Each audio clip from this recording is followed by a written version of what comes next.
For years, I paid my parents' bills and sent them money every month. Then I found out they planned to leave me out of their will, so I canceled every payment and let them handle the mortgage. I'm 32 years old, and I built my contracting business from nothing, just sweat and determination. Growing up, I was always the responsible daughter, while my younger brother, Derek, was clearly the favorite. When I received the call about my parents' estate planning meeting, I expected justice after years of supporting them financially and emotionally. I never imagined my own parents would betray me in such a calculated way. I grew up in a modest neighborhood in the suburbs of Boston. My father, Robert, worked in insurance, bringing home a decent salary that kept us comfortable but never wealthy. My mother, Susan, taught third grade at the local elementary school. From the outside, we probably looked like the typical American middle-class family, but inside our house, the dynamics were far from balanced. My brother Derek is 5 years younger than me, and from the moment he was born, the center of attention in our family shifted. While I was the serious, studious type who got straight A's and followed the rules, Derek was charismatic, outgoing, and struggled academically. This difference in our personalities might not have been a problem in some families, but in ours, it created a clear division of parental affection. I still remember my high school graduation. I was valedictorian, had earned a partial scholarship to Boston University, and had been accepted into their competitive engineering program. My parents attended the ceremony, of course, but the celebration afterward was minimal. A quick dinner at Applebee's, a card with $50. And then the conversation quickly shifted to Derek's upcoming baseball tournament. 2 weeks later, when Derek's team won a regional championship, my parents threw a backyard barbecue, invited extended family, and bought him a new gaming system. It wasn't the material difference that hurt, it was the enthusiasm gap. My achievements were acknowledged, Derek's were celebrated. College was when the financial disparities became impossible to ignore. Despite my scholarship, I still needed to cover a significant portion of my tuition. My parents contributed what they could, about a quarter of the costs, but made it clear that I was expected to handle the rest. I took out modest loans and worked 3 part-time jobs, mornings at a coffee shop, evenings at the campus library, and weekends doing construction with my uncle's company. I barely slept, but I managed to graduate with minimal debt and valuable work experience. Derek's college experience couldn't have been more different. He attended a private university with tuition significantly higher than mine, despite his mediocre grades. My parents covered all his expenses, tuition, room and board, meal plan, even spending money, while I had to finance most of my own education. When I asked my father about this disparity once, he simply said, "Derek isn't as independent as you, Alice. He needs more support." That pattern continued after graduation. I discovered I had a talent for construction work and project management. I saved every penny from my entry-level job at a construction company, took night classes in business administration, and finally launched Michelle Contracting at 26. Those first 2 years were brutal. 80-hour work weeks, sleeping on a mattress in my office to save on rent, reinvesting every dollar of profit back into the business. No vacations, no love life, just work and determination. Meanwhile, Derek bounced between jobs, never staying anywhere more than a few months. He claimed he was finding his passion, but mostly he was finding his way to bars and parties. When he turned 25, he announced he wanted to open a sports memorabilia store. Despite having no retail experience or business knowledge, my parents remortgaged their house to give him $75,000 in startup capital. The business failed in 8 months. Derek blamed the location, the economy, online competition, everything except his own poor management and tendencies to use the store's inventory to impress his friends. My parents wrote off the loss with minimal criticism and continued supporting him financially. During the same period, my father had a health scare, a minor heart attack that required surgery and several weeks of recovery. Insurance covered most of it, but there was still a $30,000 gap. I paid it without hesitation, postponing equipment purchases that would have helped my growing business. My parents thanked me, but there was an air of expectation about it, as if it were simply my duty as the successful daughter. This established a pattern. I became the family's financial safety net while receiving minimal emotional support or recognition. Sunday family dinners became a stage for Derek's latest ideas and ventures, while my business achievements received superficial acknowledgement at best. I sat there listening to my parents get excited about how Derek was finding himself while I was building something real, something sustainable. Last year, when my parents mentioned they were having trouble with their mortgage payments due to rising property taxes, I set up an automatic monthly transfer to their account without hesitation. It was $2,800 a month, money I could have been investing in my business or saving for my own future. But they were my parents, and despite everything, I loved them and wanted to ensure they were comfortable. I never expected gratitude, but I did expect fairness. That's why when I received the call from Thomas Wilson, my parents' attorney, about an estate planning meeting, I wasn't worried. I assumed it would be a standard discussion about how their modest assets would be divided equally between Derek and me when the time came. After all, while they might have favored Derek emotionally, surely they wouldn't extend that favoritism to financial matters after death, especially given how much I had contributed to their financial stability over the years. I couldn't have been more wrong. The call from Thomas Wilson came on a Tuesday afternoon while I was overseeing a kitchen renovation in Brooklyn. His voice was professionally neutral as he explained that my parents had requested my presence at their estate planning meeting that Friday. When I asked for details, he simply said it would be better to discuss everything in person. Something in his tone unsettled me, but I dismissed it as my own paranoia. Friday arrived and I pulled up to the law office in downtown Boston, an elegant glass building that screamed expensive hourly rates. I dressed in my best business casual, dark jeans and a pressed button-down shirt. Construction work doesn't require much formal wear, but I keep a few nice pieces for client meetings. The receptionist directed me to conference room 3. When I entered, I immediately sensed something was wrong. My parents sat rigidly on one side of a long mahogany table, avoiding eye contact. Derek was beside them, fidgeting with his watch, an expensive Tag Heuer I knew he couldn't afford on his own. Attorney Wilson sat at the head of the table, manila folders carefully arranged in front of him. "Alice, thanks for coming," Wilson said, gesturing to the empty chair across from my family. "Now that everyone's here, we can begin." The conference room felt cold despite the spring warmth outside. Artwork that was probably selected to impress clients hung on the walls, abstract pieces in corporate blues and grays. I took my seat, noticing my mother's nervous glance at my father, who was staring fixedly at the table. "As you know," Wilson began, "we're here to discuss Robert and Susan's estate planning. They've made some decisions they feel it's important to communicate clearly while everyone is present." He opened the top folder and pulled out several documents. "I'll be direct. Robert and Susan have decided to put all their assets in Derek's name with him as the sole beneficiary of their estate." The words hung in the air. I must have heard wrong. "I'm sorry. What?" I asked, looking at my parents who still wouldn't meet my eyes. Wilson continued with clinical detachment. "Their house, investment accounts, insurance policies, and personal belongings will transfer to Derek upon their passing. You, Alice, will receive your father's baseball card collection and your grandmother's recipe book as specifically requested by your mother." I felt like I'd been punched. Baseball cards? A recipe book? After everything I'd done. "This is a joke, right?" I looked directly at my father, who finally raised his eyes. "Alice," he said, his voice trying to be firm but wavering slightly, "we've thought about this a lot. You're successful. You've built a thriving business. Derek needs more security than you do." My mother chimed in, her voice high and brittle. "We're just trying to be practical. You've always been so good at taking care of yourself." I turned to Wilson. "Can you explain exactly what assets we're talking about here?" He nodded and began listing them methodically. "The house valued at approximately $650,000, which you helped them refinance and have been making payments on. Investment accounts totaling approximately $180,000, built partly with money you gave them for their retirement life insurance policies, with combined benefits of $300,000. And then came the bombshell. Additionally," Wilson continued, "your parents recently took out a new mortgage on the house to provide capital for Derek's new business venture. The mortgage amount is $275,000, with monthly payments of $2,800. My head was spinning. The exact amount I had been transferring monthly. They hadn't needed help with existing mortgage payments. They had paid off their original mortgage years ago. They had taken out this new mortgage to finance another of Derek's doomed business ideas, knowing I would cover the payments." "What business venture?" I asked, looking at Derek, who had the decency to look slightly uncomfortable. "An upscale sports bar," my mother said quickly with a note of pride in her voice. "Great location downtown, very promising. And you expect me to keep making these mortgage payments?" I asked incredulously. My father cleared his throat. "We would appreciate your continued support during this transition period once Derek's business takes off." "So, let me understand this," I interrupted, struggling to keep my voice even. "You've taken out a new mortgage on your debt-free house to finance Derek's business, knowing I've been making your monthly payments. You've structured your estate plan so that everything you own will go to Derek, and you expect me to keep paying a mortgage on a house that will belong entirely to my brother." The room fell silent. Derek examined his manicured nails. My mother dabbed at non-existent tears. My father shifted uncomfortably. Wilson intervened. "I understand this may come as a surprise." "A surprise?" I laughed, a hollow sound even to my own ears. "A surprise is a birthday party. This is," I struggled to find the right word, "this is betrayal." "Don't be so dramatic," Derek finally spoke, rolling his eyes. "It's not like you need their money." I stared at my brother. This person who had received everything while I had worked for every crumb. He didn't even have the self-awareness to acknowledge his privilege. In his mind, this was just the natural order of things. Him receiving, me providing. "Is there anything else I should know?" I asked Wilson, ignoring Derek completely. Wilson looked at my parents, then back at me. "The estate plan designates Derek as the primary beneficiary of all assets upon your parents' passing. I suggested a more equitable distribution, but your parents were firm about their wishes." I stood slowly, collecting my jacket. "Thank you for your time, Mr. Wilson.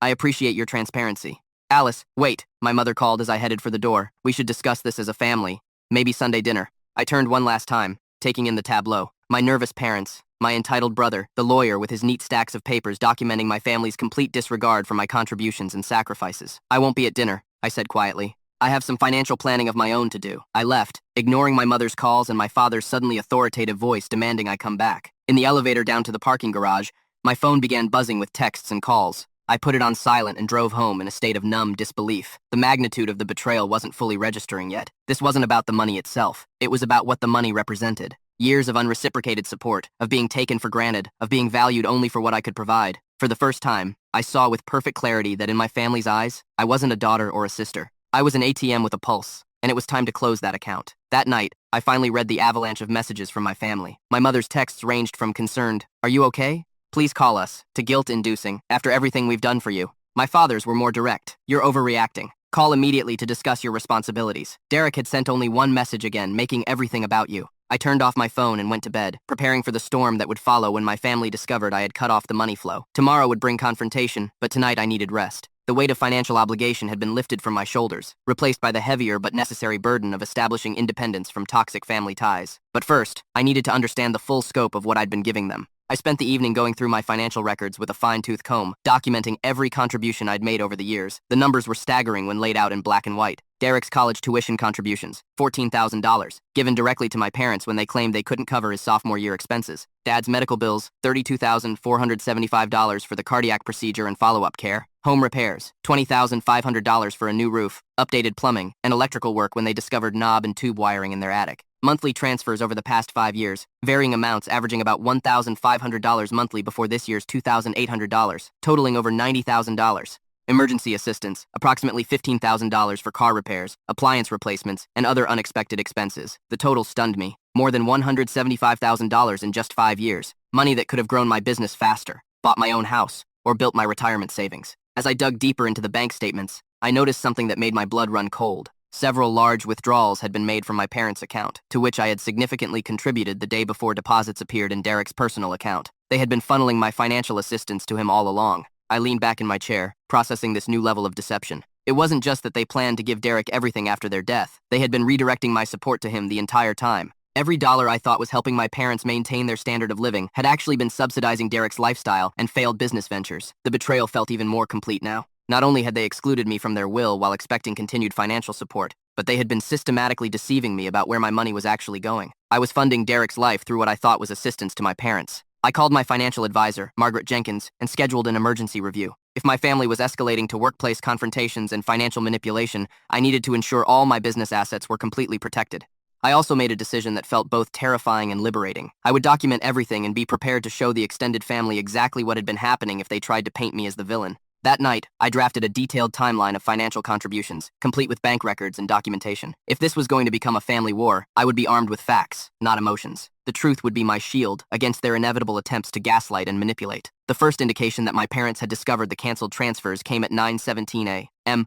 the following Wednesday. I was at a job site overseeing electrical work when my phone exploded with notifications from Mom. There must be an error with the bank. Your monthly transfer hasn't gone through. From Dad. Call immediately about the financial situation. This is unacceptable. 3 missed calls from their number in the span of 5 minutes. I silenced my phone and finished my meeting, maintaining professional composure despite knowing my family was probably going insane. By the time I returned to my truck, I had 7 missed calls and a voicemail from my father that began with heavy breathing and ended with, "This childish behavior stops now. Alice, you have responsibilities." Responsibilities as if I hadn't been carrying more than my share for years. Instead of calling back immediately, I drove to my office and asked my assistant Tina to hold all non-urgent calls. I needed to prepare for this conversation. After 30 minutes of collecting my thoughts and reviewing financial facts, I called my parents' house. My mother answered on the first ring. "Alice, thank God. Has there been some error with the bank?" "It's not an error," I said, keeping my voice calm. "I've canceled the transfers." Silence. "What? But the mortgage payment is due in 2 days." "I'm aware of that. I don't understand. Is this about the meeting with Thomas? Are you punishing us over some perceived slight?" "Perceived slight?" I couldn't help but laugh. "You remortgaged your house using my money to finance Derek's business, then eliminated me completely from your will. That's not a perceived slight, Mom. That's a calculated decision." I heard muffled conversation.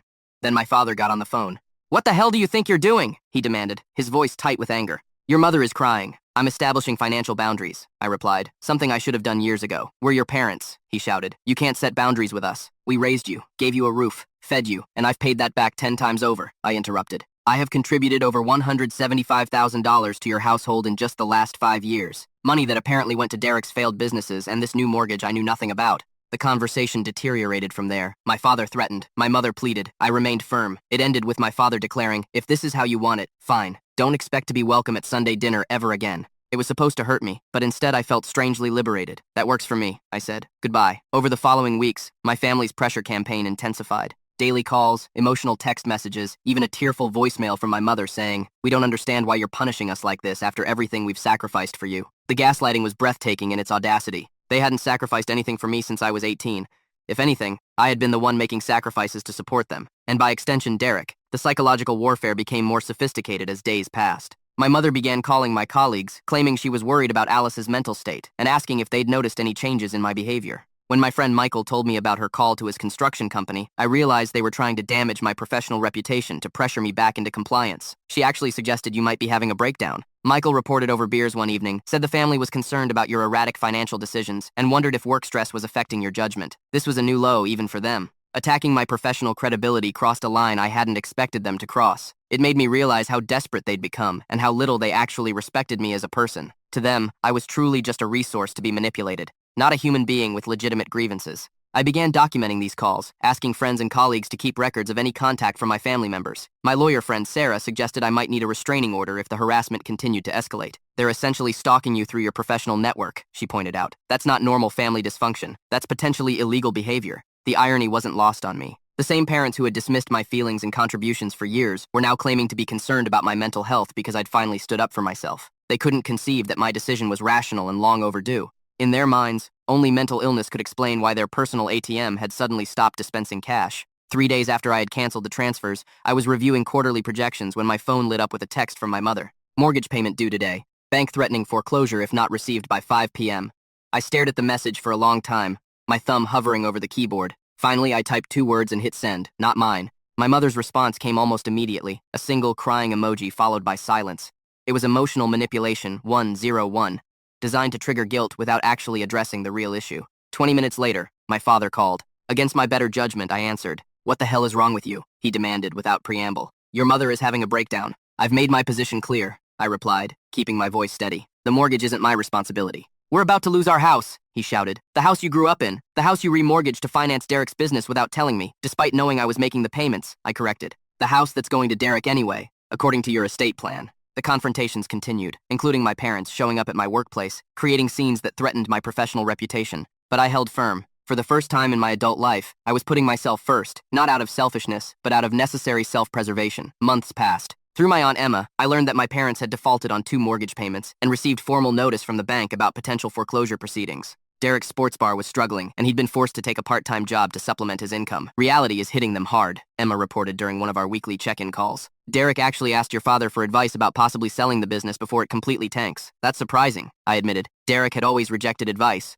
preferring to learn lessons the hard way. "I think he's finally growing up," Emma suggested. "Nothing matures you quite like facing the consequences of your choices without a bailout." During this period, I began to see the broader impact of my decision rippling through the family system. Extended relatives who had initially taken my parents' side started asking more pointed questions when the full financial picture became clear. Aunt Emma had been instrumental in setting the record straight, sharing the documentation I'd provided about years of one-sided financial support. My cousin Rachel called me directly after learning about the situation from Emma. "I had no idea you'd been supporting them for so long," she said. "When your mom reached out asking for money, she made it sound like you'd suddenly abandoned them for no reason. She never mentioned the estate planning or the fact that you'd been paying their mortgage." This pattern repeated throughout our extended family. My parents had been selectively sharing information, painting themselves as victims of my sudden cruelty while omitting the context that led to my decision. When relatives learned the full story, the years of financial support, the secret remortgage, the exclusion from the will, most of them understood my position completely. "Your parents have always had boundary issues," my Uncle Frank confided during a family barbecue I attended without them. "Your grandmother used to complain about how your mother would manipulate situations to get what she wanted. I see the same patterns now." It was validating to hear that others had observed these dynamics over the years. I'd often wondered if I was being too sensitive or reading too much into situations.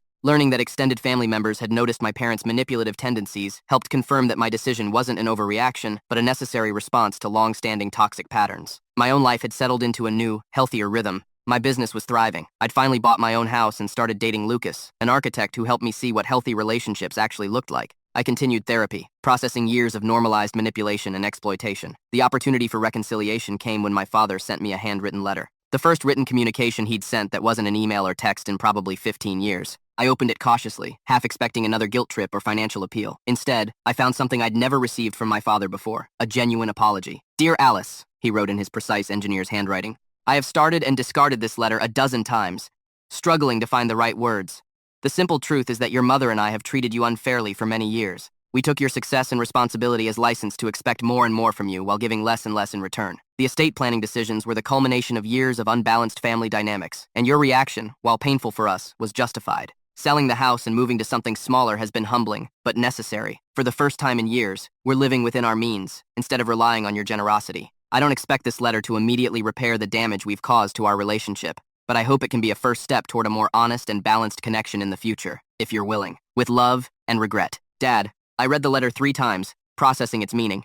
It contained no requests for money, no subtle guilt trips, no minimization of their actions, just acknowledgement, accountability, and an open door to reconciliation without pressure. I called my father 2 days later. The conversation was initially awkward, both of us uncertain of this new territory where old patterns no longer applied, but gradually we found our way to more authentic communication than we'd had in years. Over the following weeks, I gradually re-established contact with my family, taking careful, measured steps rather than an immediate return to previous patterns. Coffee with my father became a weekly ritual. My mother eventually reached out with her own apology. Derek and I had our own reckoning, where he acknowledged his entitled behavior and resentment of my success. For Christmas, I decided to help my parents with a down payment on their condo. Not as an ongoing obligation, but as a one-time gift given freely. I made it clear this wasn't a return to previous arrangements, and they accepted the contribution with genuine gratitude rather than entitled expectation. The new year brought continued healing and adjustment. My relationship with Lucas deepened as we discussed a future together. My business continued thriving, and I finally felt free to enjoy my success without the constant drain of family financial obligations. My parents settled into their new, more modest lifestyle with surprising grace. My father's part-time consulting evolved into a small business of his own. My mother began volunteering at a local elementary school and eventually accepted a paid position as a teacher's aide. Derek's growth was perhaps the most surprising development. The humbling experience of business failure, followed by the structured learning environment of his management position, matured him considerably. He began dating a sensible woman who challenged his more impulsive tendencies and developed a genuine interest in understanding business operations. During a family dinner in early spring, now a monthly occurrence rather than the weekly obligation it had been before, my mother made an observation that captured how far we'd all come. "It's strange," she said, looking around the table at her husband, her 2 children, and the partners in our lives. "For years, I worried so much about what would happen to this family if Alice stopped supporting us financially. I never imagined we'd all end up stronger and happier because of it." Later that night, as Lucas and I drove home, he asked if I regretted how things had unfolded. "Only one thing," I replied after thinking about it. "I wish I'd established those boundaries years earlier, before resentment had built up on all sides, but I'm grateful we eventually found our way to healthier relationships. That's what matters in the end," he agreed, squeezing my hand. "Not that you got there perfectly, but that you got there." In the years since that fateful meeting in the lawyer's office, I've learned profound lessons about family, boundaries, and self-worth. I've discovered that true love doesn't exploit or take for granted. I've realized that sometimes the most loving action is refusing to enable harmful patterns. And perhaps most importantly, I've learned that forgiveness doesn't require returning to unhealthy dynamics. It's possible to forgive while maintaining boundaries necessary for everyone's growth. My family relationships will never be perfect. We all carry scars from the patterns we participated in for decades. But now they're built on honesty, mutual respect, and genuine care rather than obligation, exploitation, and unbalanced expectations. That transformation, painful and messy as it was worth every difficult moment along the way. Sometimes the most courageous thing you can do is stand up for your own worth. And sometimes the most loving thing you can do for your family is refuse to enable their dysfunction, even when it means walking away from everything you've known and starting over on your own terms. There's a peace in my life now that I never thought I'd find. The constant anxiety of wondering what financial emergency would land on my doorstep next is gone. Instead, I wake up every morning with clarity about my priorities, my business, my future, and the man I love. Lucas has been my anchor through all of this. He saw the toll my family's expectations had taken on me long before I had the courage to acknowledge it. When I finally drew the line, he didn't try to sway me one way or the other. He simply stood beside me, reminding me that I deserved fairness, respect, and freedom. In many ways, the strength of our relationship became the mirror I needed. I saw how different life could be when someone loved me for who I was, not for what I could provide. Lucas never asked me for anything beyond honesty and partnership. For the first time in my adult life, I wasn't being drained, I was being filled. There were still difficult moments. Holidays remained complicated. Some relatives tried to bridge the gap, inviting me and Lucas to gatherings where my parents were also present. At first, I declined, not ready to reopen wounds that had barely begun to heal. But gradually, I learned how to show up without surrendering my boundaries. The first time we all sat at the same table again, I felt the old tension ripple through my body. My father cleared his throat more than usual. My mother fussed with napkins and dishes. Derek avoided eye contact. But I noticed something different, too. There was humility in their demeanor, an absence of entitlement that had once been so thick it suffocated every room we entered together. I didn't rush to fill the silence.